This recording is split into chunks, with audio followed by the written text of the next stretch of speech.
Part 1, Chapter 2. The Masks. What are these, so withered and so wild in their attire that look not like the inhabitants of earth, and yet are on't? Macbeth. To the devil's punch bowl was the order given by old Hurricane as he followed the minister into the carriage. And now, sir, he continued, addressing his companion, I think you had better repeat that part of the church litany that prays to be delivered from battle, murder, and sudden death. For if we should be so lucky as to escape Black Donald and his gang, we shall have at least an equal chance of being upset in the darkness of these dreadful mountains. A pair of saddle mules would have been a safer conveyance, certainly, said the minister. Old Hurricane knew that, but though a great sensualist, he was a brave man, and so he had rather risk his life in a close carriage than suffer cold upon a sure-footed mule's back. Only by previous knowledge of the route could anyone have told the way the carriage went. Old Hurricane and the minister both knew that they drove, lumbering, over the rough road leading by serpentine windings down that rugged fall of ground to the river's bank, and that then, turning to the left by a short bend, they passed in behind that range of horseshoe rocks that sheltered Hurricane Hall, thus, as it were, doubling their own road.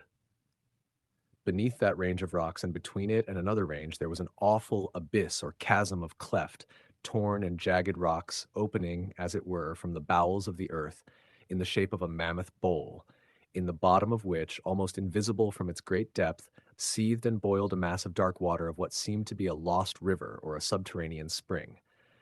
This terrific phenomenon was called the Devil's Punch Bowl.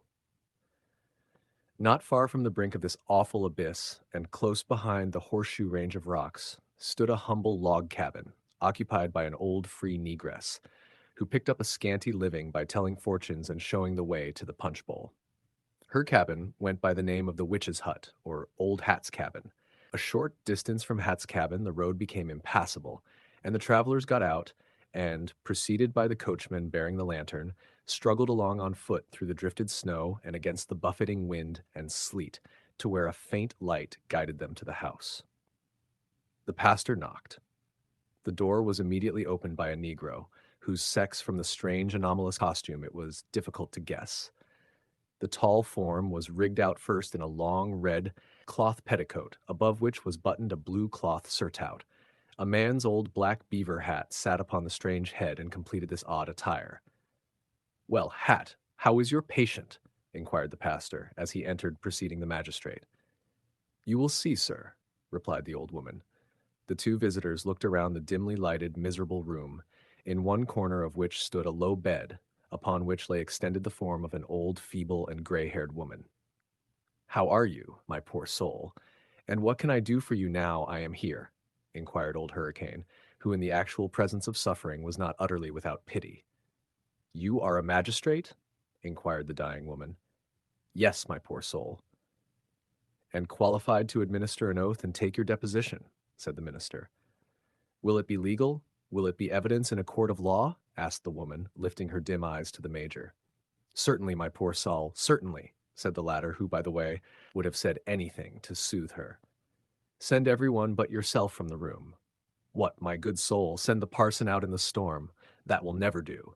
Won't it be just as well to let him go up in the corner yonder? No, you will repent it unless this communication is strictly private. But, my good soul, if it is to be used in a court of law, that will be according to your own discretion.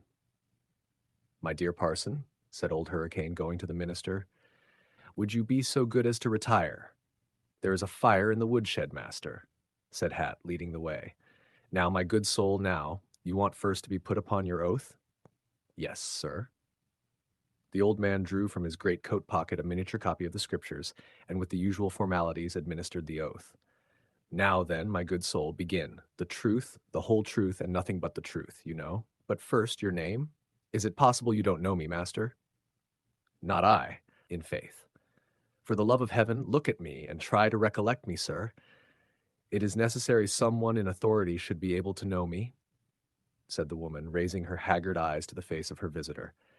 The old man adjusted his spectacles and gave her a scrutinizing look, exclaiming at intervals, Lord bless my soul, it is. It ain't, it must, it can't be. Granny Gruel, the midwife that disappeared from here some 12 or 13 years ago. Yes, master, I am Nancy Gruel, the lady's nurse, who vanished from sight so mysteriously some 13 years ago, replied the woman. Heaven help our hearts! And for what crime was it you ran away? Come, make a clean breast of it, woman. You have nothing to fear in doing so, for you are past the arm of earthly law now. I know it, master. And the best way to prepare to meet the divine judge is to make all the reparation that you can by a full confession. I know it, sir. If I had committed a crime, but I have committed no crime, neither did I run away. What? What? What was it then? Remember, witness, you are on your oath. I know that, sir, and I will tell the truth, but it must be in my own way. At this moment, a violent blast of wind and hail roared down the mountainside and rattled against the walls, shaking the witch's hut as if it would have shaken it about their ears. It was a proper overture to the tale that was about to be told. Conversation was impossible until the storm raved past and was heard dying in deep, reverberating echoes from the depths of the devil's punch bowl. It is some 13 years ago, began Granny Gruel, upon just such a night of storm as this, that I was mounted on my old mule Molly, with my saddlebags full of dried yarbs and stilled waters and sitch, as I alloose carried when I was out tendin' on the sick. I was on my way a going to see a lady as I was sent for to tend. Well, master, I'm not shamed to say, as I never was afraid of man, beast, nor spirit, and never stopped at going out all hours of the night through the most lonesome roads, if so be I was called upon to do so. Still, I must say that jest, as me and Molly, my mule, got into that deep, thick, lonesome woods as stands round the old hidden house in the hollow, I did feel queerish, case it was the dead hour of the night, and it was said how strange things were seen and heard, yes, and done, too, in that dark, deep, lonesome place. I seen how even my mule Molly felt queer, too, by the way she stuck up her ears, stiff as quills. So, partly to keep up my own spirits, and partly to courage her, says I, Molly, says I, what are ye afeard on? Be a man, Molly. But Molly stepped out cautious and pricked up her long ears all the same. Well, master, it was so dark I couldn't see a yard past Molly's ears, and the path was so narrow and the bushes so thick we could hardly get along. And just as we came to the little creek, as they calls the spout, 'cause the water jumps and jetsets along it till it empties into the punch bowl, and just as Molly was cautiously putting her forefoot into the water, out starts two men from the bushes and seized poor Molly's bridle. Good heaven! Exclaimed Major Warfield. Well, master, before I could cry out, one of them, Willanes, seized me by the scruff of my neck, and with his other hand upon my mouth, he says, Be silent, you old fool, or I'll blow your brains out. And then, master, I saw for the first time that their faces were covered over with black crape. I couldn't have screamed if they'd let me, for my breath was gone and my senses were going along with it from the fear that was on me. Don't struggle.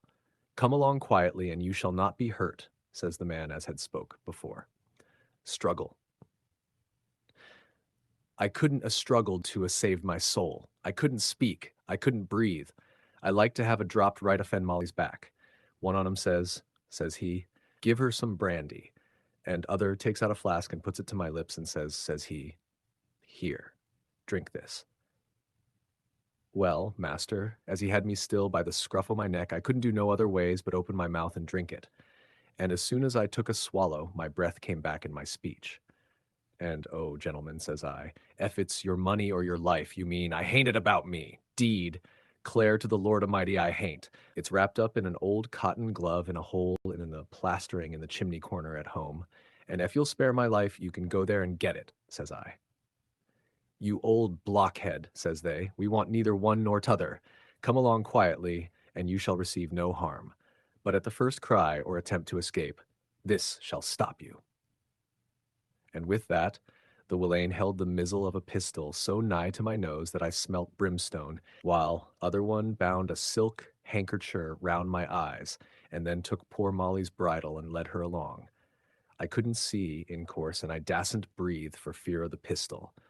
But I said my prayers to myself all the time. Well, master, they led the mule on down the path until we come to a place wide enough to turn, when they turned us round and led us back out in the wood, and then round and up and down and crossways and lengthways, as if they didn't want me to find where they were taking me. Well, sir, when they'd walked about in this fused way, Leading of the mule about a mile, I knew we was in the woods again. The very same woods and the very same path. I knowed by the feel of the place and the sound of the bushes as we hit up against them each side, and also by the rumbling of the spout as it rumbled along toward the punch bowl. We went down and down and down, and lower and lower and lower until we got right down in the bottom of that hollow. Then we stopped. A gate was opened. I put up my hand to raise the handkerchief and see where I was, but just at that minute I felt the muzzle of the pistol like a ring of ice right age in my temple, and the Willain growling into my ear, If you do. But I didn't. I dropped my hand down as if I had been shot, and before I had seen anything either. So we went through the gate and up a gravelly walk. I knew it by the crackling of the gravel under Molly's feet, and stopped at a horse block where one o' them Willains lifted me off. I put up my hand agent. Do if you dare, says t'other one, with the muzzle of the pistol at my head. I dropped my hand like lead, so they led me on a little way, and then up some steps. I counted them to myself as I went along. They were 6. You see, master, I took all this pains to know the house agent. Then they opened a door that opened in the middle. Then they went along a passage and up more stairs. There was 10 in a turn and then 10 more. Then along another passage and up another flight of stairs, just like the first. Then along another passage and up a third flight of stairs. There was a like. Well, sir, here we was at the top of the house. One of them Willains opened a door on the left side, and t'other said, There, go in and do your duty, and pushed me through the door and shut and locked it on me. Good gracious, sir, how scared I was. I slipped off the silk handkercher, and, feared as I was, I didn't forget to put it in my bosom. Then I looked about me. Right afore me on the hearth was a little weeny taper burning that showed I was in a great big garret with sloping walls. At one end, 2 deep dormer windows and a black walnut bureau standing between them. At t'other end, a great tester bedstead with dark curtains. There was a dark carpet on the floor. And with all, there were so many dark objects and so many shadows, and the little taper burned so dimly that I could hardly tell t'other from which, or keep from breaking my nose against things as I groped about. And what was I in this room for to do? I couldn't even form an idea. But presently my blood ran cold to hear a groan from behind the curtains, then another, and another, then a cry as of some child in mortal agony, saying, For the love of heaven, save me. I ran to the bed and dropped the curtains, and like to have fainted at what I saw. And what did you see? Asked the magistrate. Master, behind those dark curtains I saw a young creature tossing about on the bed, flinging her hair and beautiful arms about, and tearing wildly at the fine lace that trimmed her nightdress. But, master, that wasn't what almost made me faint. It was that her right hand was sewed up in black crape, and her whole face and head completely covered with black crape drawn down and fastened securely around her throat, leaving only a small slit at the lips and nose to breathe through. What? Take care, woman. Remember that you are upon your oath, said the magistrate. I know it, master, and as I hope to be forgiven, I am telling you the truth. Go on, then. Well, sir, she was a young creature, scarcely past childhood, if one might judge by her small size and soft, rosy skin. I asked her to let me take that black crape from her face and head, but she threw up her hands and exclaimed, Oh, no, no, no, for my life, no. Well, master, I hardly know how to tell you what followed, said the old woman, hesitating in embarrassment. Go right straight on like a car of juggernaut, woman. Remember, the whole truth. Well, master, in the next 2 hours there were twins born in that room, a boy and a girl. The boy was dead, the girl living. And all the time I heard the measured tramping of one of them Willains up and down the passage outside of that room. Presently the steps stopped, and there was a rap at the door. I went and listened, but did not open it. Is it all over? The voice asked. Before I could answer, a cry from the bed caused me to look round. There was the poor masked mother stretching out her white arms toward me in the most imploring way. I hastened back to her. Tell him no, she said. Have you got through? Asked the man at the door, rapping impatiently. No, no, said I, as directed. He resumed his tramping up and down, and I went back to my patient. She beckoned me to come close, and whispered, Save my child! The living one, I mean. Hide her! Oh, hide her from him. When he demands the babe, give him the poor little dead one. He cannot hurt that, and he will not know there was another. Oh, hide and save my child. Master, I was used to queer doings, but this was a little the queerest. But if I was to conceal that second child in order to save it, it was necessary to stop its mouth, for it was squalling like a wild cat.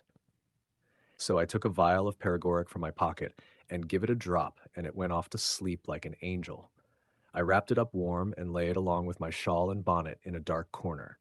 Just then the man rapped again.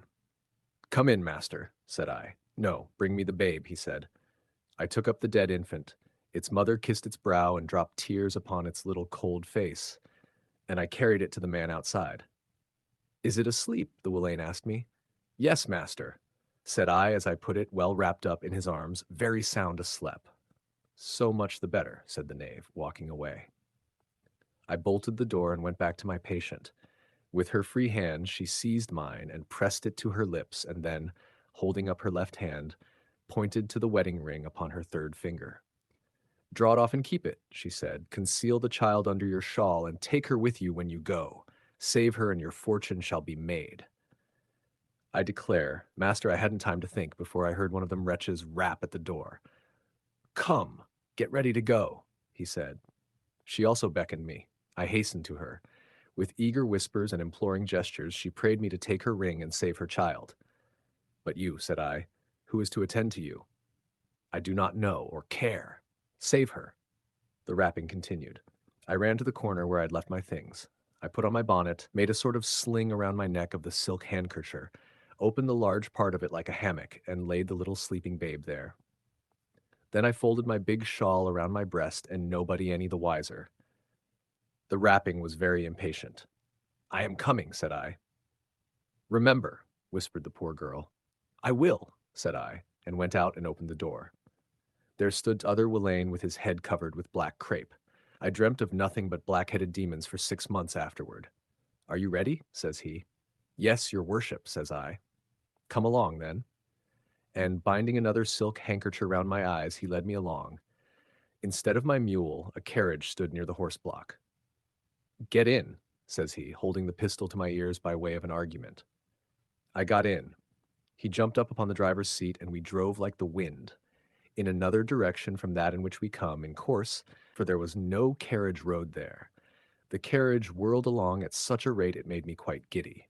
At last it stopped again. The man in the mask got down and opened the door. "Where are you taking me?" says I.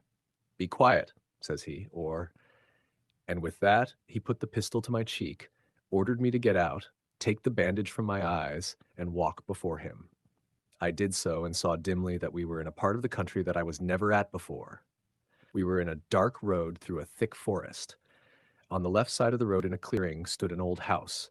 A dim light was burning in a lower window. "Go on in there," said the Willain, putting the pistol to the back of my head. As the door stood ajar, I went in to a narrow, dark passage, the man all the time at my back. He opened a door on the left side and made me go into a dark room. Just then the unfortunate child that had been moving restlessly began to wail. Well it might, poor starved thing. "What's that?" says the miscreant under his breath, and stopping short. "It ain't nothing, sir," says I, and hush to the baby. But the poor little wretch raised a squall. "What is the meaning of this?" says he. "Where did that child come from? Why the demon don't you speak?" And with that he seized me again by the scruff of the neck and shook me. "Oh, master, for the love of heaven, don't," says I. It's like, this is only a poor, unfortunate infant, as its parents wanted to get out in the way and hired me to take care on. And I have had it wrapped up under my shawl all the time, except when I was in your house, when I put it to sleep in the corner. "Humph, and you had that child concealed under your shawl when I first stopped you in the woods?" "In course, master," says I. "Whose is it?" "Master," says I, it's a dead secret, for I hadn't another lie ready." He broke out into a rude, scornful laugh, and seemed not half to believe me, and yet not to care about questioning me too closely. He made me sit down then in the dark, and went out and turned the key on me. I wet my finger with the paregoric, and put it to the baby's lips to quiet its pains of hunger. Then I heard a whispering in the next room. Now my eyesight never was good, but to make up for it, I believe I had the sharpest ears that ever was, and I don't think anybody could have heard that whispering but me. I saw a little glimmer of light through the chinks that showed me where the door was, and so I creeped up to it and put my ear to the keyhole. Still, they whispered so low that no ears could have heard them, but my sharp ones. The first words I heard good was a grumbling voice asking, "How old?" 50.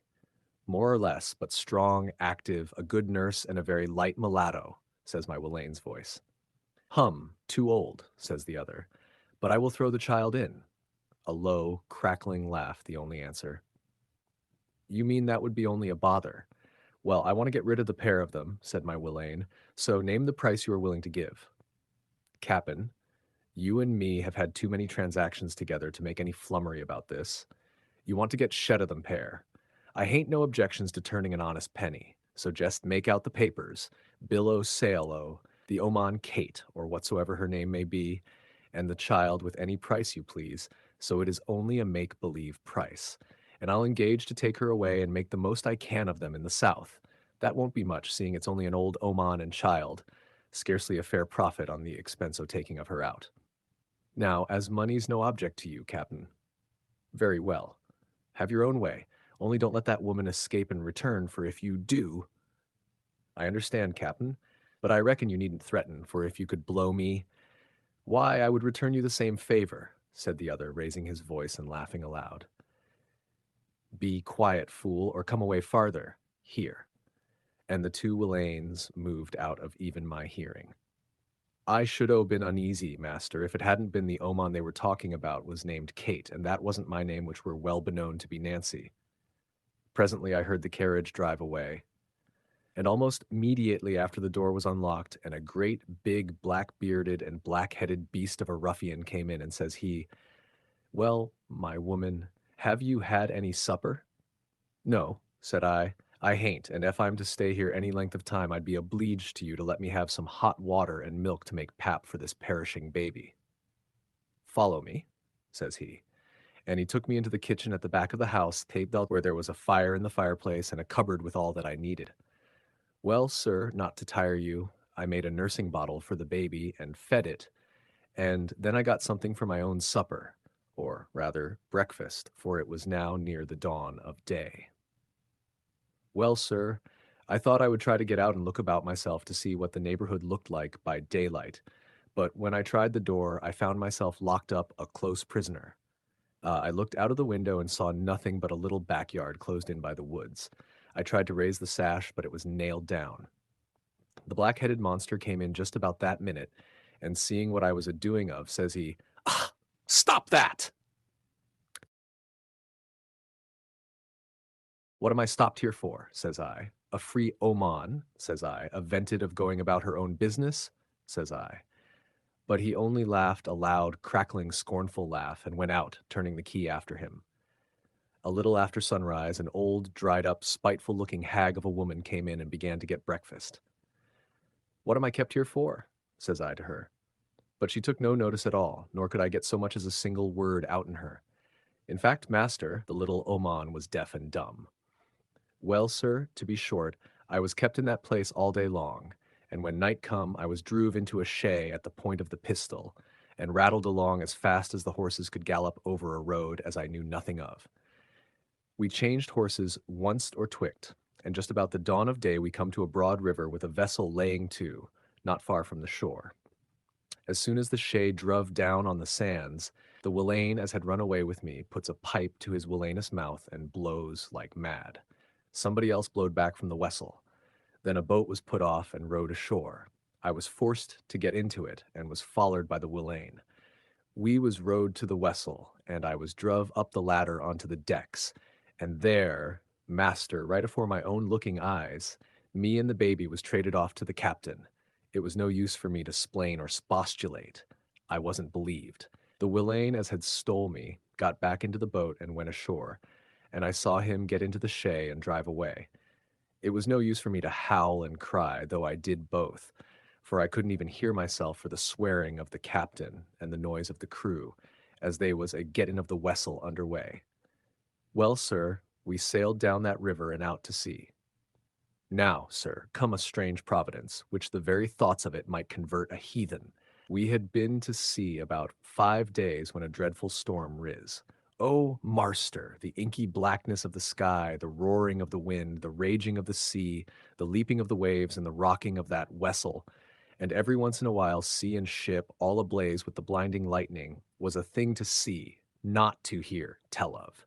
I tell you, Marster, that looked like the wrath of God, and then the cursing and swearing and bawling of the captain and the crew as they were taken in of sail was enough to raise one's hair on their head. I hugged the baby to my breast and went to praying as hard as ever I could pray. Presently, I felt an awful shock, as if heaven and earth had come together, and then everybody screaming, "She's struck! She's struck!" I felt the vessel trembling like a live creature, and the water a-pouring in everywhere. I hugged the babe and scrambled up the companionway to the deck. It was pitch dark, and I heard every man rushing toward one side of the vessel. A flash of lightning that made everything as bright as day again showed me that they were all taking to the boat. I rushed after, calling to them to save me and the baby, but no one seemed to hear me. They were all too busy trying to save themselves and keep others out of the boat, and cursing and swearing and hollering that there was no more room, that the boat would be swamped, and so on. The end was that all who could crowd into the boat did so, and me and the baby and a poor sailor lad and the black cook were left behind to perish. But, Marster, as it turned out, we as was left to die were the only ones saved. We watched after that boat with longing eyes, though we could only see it when the lightning flashed, and every time we saw it, it was farther off. At last, Marster, a flash of lightning showed us the boat as far off as ever we could see her, capsized and beaten hither and thither by the wild waves. Its crew had perished. Marster, as soon as the sea had swallowed up that wicked captain and crew, the wind died away, the waves fell, and the storm lulled, just as if it had done what it was sent to do and was satisfied. The wreck, where we poor forlorn ones stood, the wreck that had shivered and trembled with every wave that struck it, until we had feared it would break up every minute, became still and firm on its sandbar, as a house on dry land. Daylight came at last, and a little after sunrise we saw a sail bearing down upon us. We could not signal the sail, but by the mercy of Providence she saw us and lay to, and sent off a boat and picked us up and took us on board, me and the baby and the cook and the sailor lad. It was a foreign vessel, and we could not understand a word they said, nor they us. All we could do was by signs. But they were very good to us, dried our clothes, and gave us breakfast, and made us lie down and rest, and then put about and continued their course.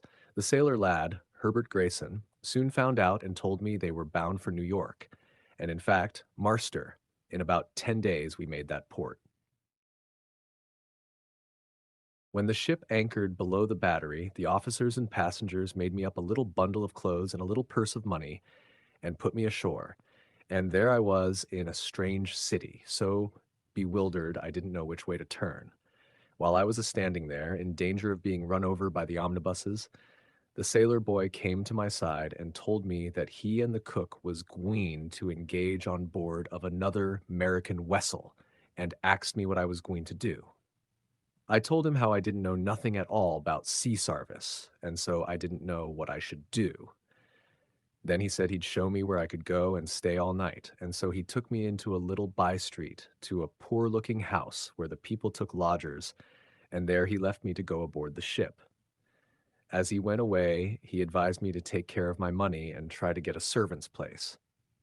Well, Marster, I ain't a gwine to bother you with telling you of how I toiled and struggled along in that great city, first living out as a servant, and afterward renting a room and taking in washing and ironing. How I toiled and struggled for 10 long years, hoping for the time to come when I should be able to return to this neighborhood, where I was known, and expose the evil deeds of them Willanes. And for this cause I lived on, toiling and struggling and laying up money penny by penny.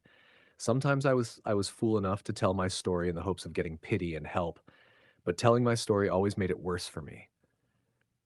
Some thought me crazy and others thought me deceitful, which is not to be wondered at, for I was a stranger, and my adventures were indeed beyond belief. No one ever helped me but the lad Herbert Grayson. Whenever he came from sea, he sought me out and made a little present to me, or cap. Cap Marster was Capitola, the child. The reason I gave her that name was because on that ring I had drawn from the masked mother's hand were the two names, Eugene, Capitola.